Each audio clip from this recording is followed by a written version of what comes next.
So I'm just gonna start answering some questions, do my little vlog. As you can see it, Jade's, she's kind of started.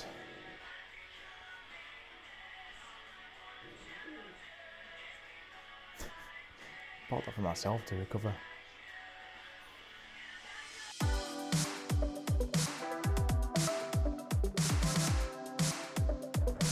Sie sprechen besser English als ich. There you go, Messi. That should mean that they speak better English than me, because they absolutely do out here. Way better English than me. Never stop working. And when you get to a point where you feel you're good enough to maybe look at going elsewhere, don't be afraid to reach out. Don't wait for people to see you, because to be honest, there's not a lot of people looking in the British leagues, especially lower than the IHL. I mean, now there's more people than ever looking at the IHL, but still, you got to do a lot to get out, and sometimes you have to be proactive. And it's not cheeky. I mean, what's the worst thing that happens? No, we don't want you, sorry. And that's about it. Whereas you might end up with a contract. So yeah, work hard. If you think you're working hard, work even harder. And don't be afraid to put yourself out there. My pads, well, honestly, couldn't care less whether they had sponsors on. I mean, as long as I get a job, I was looking to be playing. But yeah, I mean, as long as it's the pads that I like, it's my setup, then I couldn't care less whether they have sponsors on or not. As long as they do the job and they help me to play my best and help me save pucks, then that's all that really matters, really. If I wasn't playing hockey, I mean, I don't know. What would I play? I mean, I'd like to play football for the money, but I don't necessarily enjoy football like I do any other sport, and definitely don't enjoy watching it like I do other sports. But yeah, I don't know. For the sheer fun factor, I might have to go darts. Gotta be darts. Any tips? Then yeah, like I said in the first answer, just work hard. And when you think you're working hard, work even harder. Always find that next level. Yeah, and be a geek. Don't be afraid to study your position. Don't be afraid to watch other people play, learn from people. Never stop learning, no matter how young, how old you are. You should never stop learning in life in general. But especially if you want to progress in hockey, you have to keep learning, you have to keep improving. Oh man, I love both. I love starters and desserts. But if I had to choose, probably starters, just because I prefer probably a bigger variety of starters and what I do variety of desserts. Favorite pizza? Oh man, I love pizza anyway, full stop, but definitely not a vegetable one. I am a big meat pizza guy. So yeah, I presume I used to like a bit of ham and mushroom. Now I like a bit more variety than that. But I think my big one would be a calzone, or calzone. I don't know how people want to say it. Don't really care as long as it goes in my belly. So yeah, more of a calzone guy than anything else. And if it's got meat in it, then I'm up for it. No onions though. Did I move to Graz for these? Definitely not. Probably actually actively try avoiding them. Had him for 4 years in Cardiff with me, and I was lucky enough not to catch something from him in those 4 years. So yeah, try and keep away from him as much as I can. Oh man, favourite paint job? That's a tough one. I love them all, especially since started getting done by Chris at CT airbrushing. Not sponsored, by the way. You got to say that these days on YouTube, aren't you? But yeah, since he's been doing my masks, it's been a different level. And then when you combine his skill with Birch's design jobs and my ideas, they're pretty unbelievable. But the last one in Cardiff, it was all red with the holograms. That took a lot of skill. So even though it wasn't necessarily appreciated by a lot of people because it just looked boring and red, when you got up close, it was really, really cool. And like I say, it took a lot of skill to pull that off the way he did. So probably that one. At the same time, I love the one this year with the orange splash. Like, it's absolutely awesome. The best piece of equipment I've used, I don't know. Each year the kit gets better and better. So on that basis, I'll probably have to say the ultrasonic pads this year are by far the best pads I've ever worn. So yeah, and you know, I'm actually a fan of their body armor as well. I wasn't before, but this one is a different level to anything I've worn before. So both the ultrasonic pads and the ultrasonic body armor are definitely better than what I've worn in the past. Any specific changes? No, it's been all about movement really over the last few years, both for Worlds and for coming to Graz. It's a different style. Even back in the UK, the game's getting faster and faster each year. More skillful players are getting better, so you got to be able to keep up if you want to make that save. So, or even if you want to have any chance of making a save, you got to keep up. So it's all about movement for me. And then one little change I did make, which makes a big difference this season, is just my glove positioning. It's a bit more relaxed, and at the same time I've also worked on my breathing in game to help me stay more relaxed, stay more focused and stay sharper. I mean, the more relaxed you are, the quicker you're going to react to pucks and the easier you're going to read plays. So the glove positioning and the breathing combined with better skating, it made a big difference for me. Am I a geek with my gear? I don't know, I used to be, not as much now. My pads are pretty much stock. The only thing I'm really picky on with the pads is that I like the vapor strapping over the Supreme. I just feel like it sticks to your leg a bit more. And also the Bauer glove is the alternate break, which makes it more like a CCM. I've never really approached a psychologist, no. I've picked stuff up off of people and learnt from people and other goalies and players that are older than me have been there, done that. So I've learnt from them. But one thing that I think people have to remember, especially the young goalies, and my goalie coach back in Cardiff, Dan Brabham, always say, no matter how bad you play, how bad the goal is that you just let in, how good the goal is, or how good you play, you're still the same goalie as what you were before the game started, and the same person. So you got to stay grounded. You never get too high, you never get too low. If a goal goes in, what are you going to do? Like, you can't change it. Forget about it. Get on with the game. Take a deep breath. Make sure you make that next save. So that'd be my biggest advice, just save the next one. Is Taylor Swift still my vibe? I still enjoy a bit of Taylor every so often, but my vibe now is whatever the boss is listening to. So whatever Jade puts on, I listen to and get on with that, really. How is the league different to the IHL? I mean, the IHL, it's probably a little bit older players, a bit smarter, especially in the top 4 or 5 teams.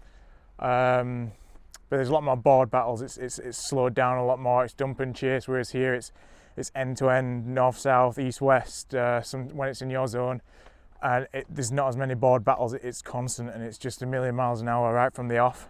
A lot of skill and very, very offensive, but it's super fun to play in. Do I see more EIHL teams putting faith in British starters? Do you know what? That's such a big one. I mean, I could go on for hours with that, but would I like to see EIHL teams put faith in more British stars? Yeah, 100%. Who wouldn't? Especially in the British game, when you're a British player, why would you not want to see more Brits in it? But at the end of the day, it's not down to the EIHL teams. It's down to the British goalies to get to a level where the EIHL teams can put faith in them. They have to work hard, and I don't think a lot of people really understand just how hard it is to get to the IHL. That's why there's so few British starters in the league, even when it's playing. So yeah, it starts with them first. They, like I said in a few more answers, they have to find that work ethic. They have to find the extra gears, and yeah, they have to just keep going. They have to keep pushing. Don't settle for second best, and don't just expect to have a couple of good games and elite league teams, oh yeah, we'll put you in, because that's not going to happen. You have to earn it. You have to get out there, you have to train. Maybe, like, I trained with Hull for 3 years before I got my first contract. I knew exactly what I was getting. I'd drive there every day during training camp, drive back home as well, obviously, on those days. So it was to and from Hull every single day, just to train on the ice with them guys and get that experience. And in the end, it paid off. And in Cardiff, you know what, once you get to a league and it's a higher level, it's even harder to stay there. So once you're there, you can't sit on your laurels. If you're in the ENL, whatever that's called now, I apologise for that. I lost contact with the name of those leagues now, because they've changed that many times. The NIHL is it? But if you're in that league, work harder to get out of that league and get into the EPL. Is that a national league now, I think? Get into that league, then work hard to stay in there, and then train with an EIHL team, then get up. But you know what? We can't expect the EIHL teams to just say, yeah, we're going to put more faith in Brits. Brits have to earn that faith. Brits have to work hard to get that faith. It's not just getting a chance, it's earning your chance. And I think that's what people have to really, well, not people, but young British goalies have to get their head around. They have to work hard, they have to earn their chance. Pre-game meal's an older one for me, something I've had for years and years. As a kid, I never used to like sauce on my pasta. Now I love sauce on my pasta, but I still stick to the old pre-game, which is just basically chicken, bacon, mushrooms, usually with fusilli or penny pasta with cheese baked over the top. So it's not the healthiest, but it's plenty of carbs for me, and it sits well on my stomach. To be fair, as long as I eat it early enough, I usually eat a long time before the game. But yeah, that's my pre-game meal. I knew someone had asked this. Opinion on Sheffield? Well, they're one of the biggest, best clubs in the UK. What can you say? When I'm on the ice playing against them, absolutely hate them because I want to win, just like you do any team. As for the actual club itself, it's like Cardiff. It's come a long way in how they treat the players and how they act and how they put themselves across on social media now. I think it's a lot different to what it used to be, and I think they've done a lot to help grow the sport in the UK, just like Cardiff has, just like like Belfast have, Nottingham have, and all the other teams in the Elite League. So what can you say? They're a big club, one of the biggest in the UK, so they're doing really well to get where they are, and they're going to keep getting better. Pokestop is always going to be my favourite. They've been there for me a lot all the way, from when before I was in the EPL to right now. I hope that they always will be, and no competition there. It's Pokestop all the way for me. Now, I'm not going to answer this question from Dees. You probably wonder why I even left it in, but there's a funny story behind it. I did a live Twitch stream with Graz, and the guy who was hosting the show, Dees sent the same question into him, and I don't think he quite understood what it meant, and he asked it me live on air, so I had to answer. But yeah, I've never tried that, but I'm sure if I did, it wouldn't be as many as what Dees could fit up his. And my advice for young or old people, don't get sucked into just thinking you have to have all the best gear that's available to you. As long as you've got gear that enables you to get on the ice and play, that's all that matters. Especially if you're starting out, don't kill yourself with expensive gear. I see too many people buying and too many people selling and promoting selling kit that people don't need. Whether it's a young player in the juniors starting out, you don't need custom kit and custom body armour as a goalie with bulked up arms, and as a player you don't need the best stick out there. Just get stuff that lets you play.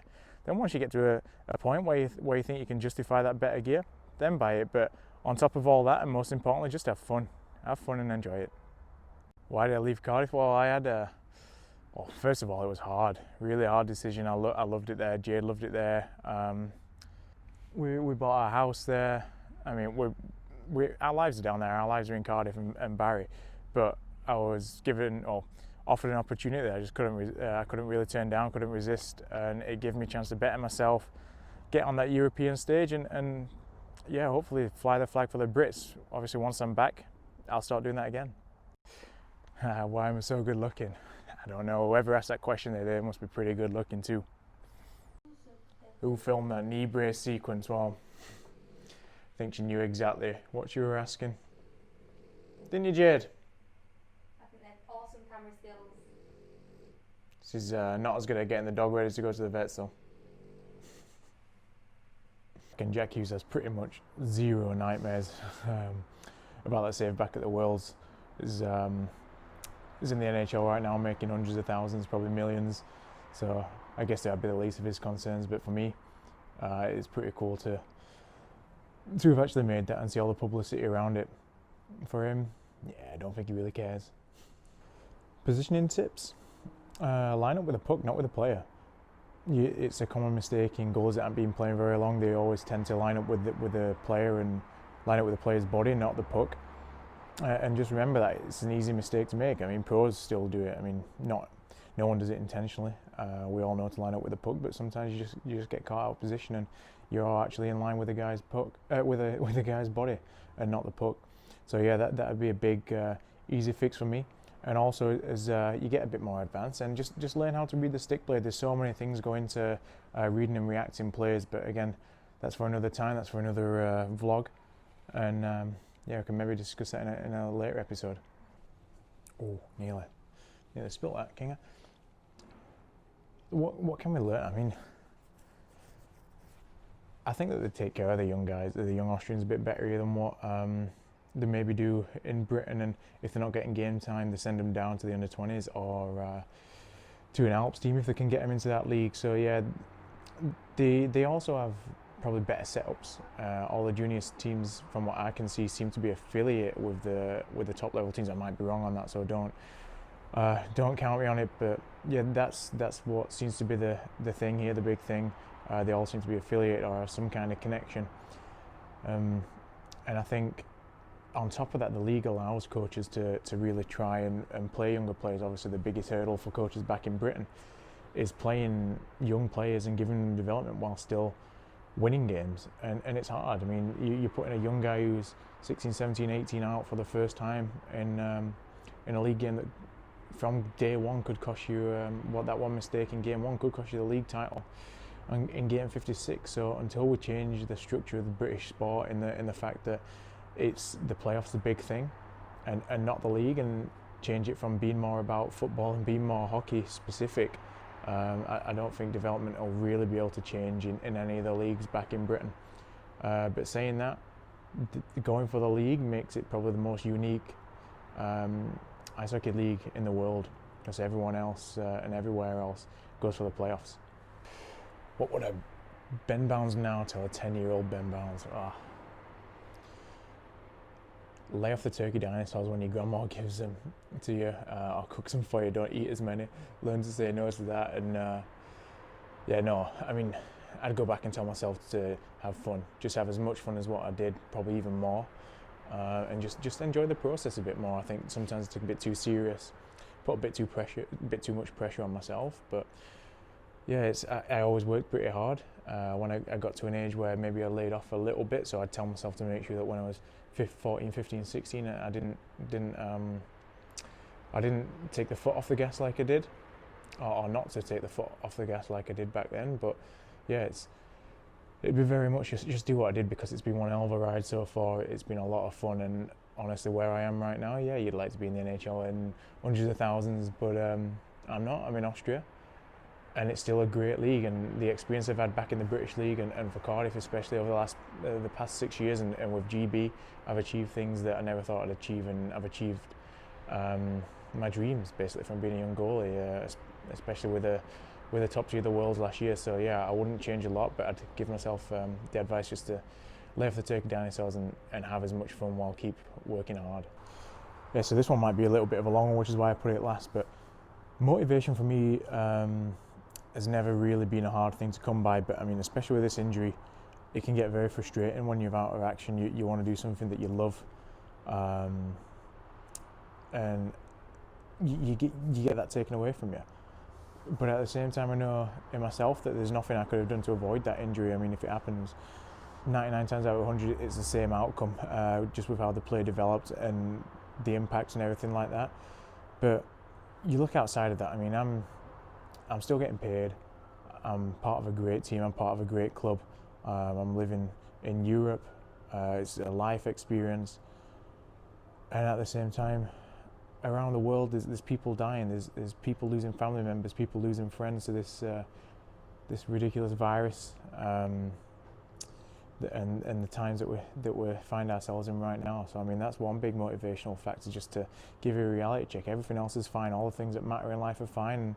And then on top of that, I have a good friend called Kizzy Hopgood, who many people around the hockey world, the hockey scene in Britain will know. And she battled cancer back when she was 21, I believe, and she beat it. And she rang me last August to tell. I thought that she was going to be popping around Cardiff, so maybe say, hey, do you want to meet up and have a drink and we'll see each other? But no, it was to tell me that she got a rare form of bone cancer, and I'm not going to go into all the details of that and what it is, because that's for her to share, and she shared a lot of it on Facebook and shared a journey. But all the way through, she's been so positive, she's been so upbeat, she's been so determined. And even through COVID, I mean, I think it was last week, she finished the last treatment of chemo, and now she's hopefully on the mend and hopefully going to beat it for a second time if everything goes well for her, and I'm sure it will. But yeah, when you see her going through what she's gone through, and the battle is just so much bigger, so much tougher than what I'm going through, and she stays so upbeat and so positive and so strong. I mean, how can I not be motivated and not be in a good place when I've got a friend who's gone through that, and she's done what she's done. It's just unbelievable. So I have absolutely zero excuse to be moping around and lose motivation. So I hope you guys enjoyed that. Obviously, it was slightly longer than what you'd kind of consider a mini vlog, but you sent us so many questions. It was really great to see, and I just wanted to answer them all. Rather than missing a few out and doing them in future vlogs, so I'll get them all done all at once. And yeah, just thanks for sending them in. Thanks for viewing. Thanks for tuning in. We'll see you next week.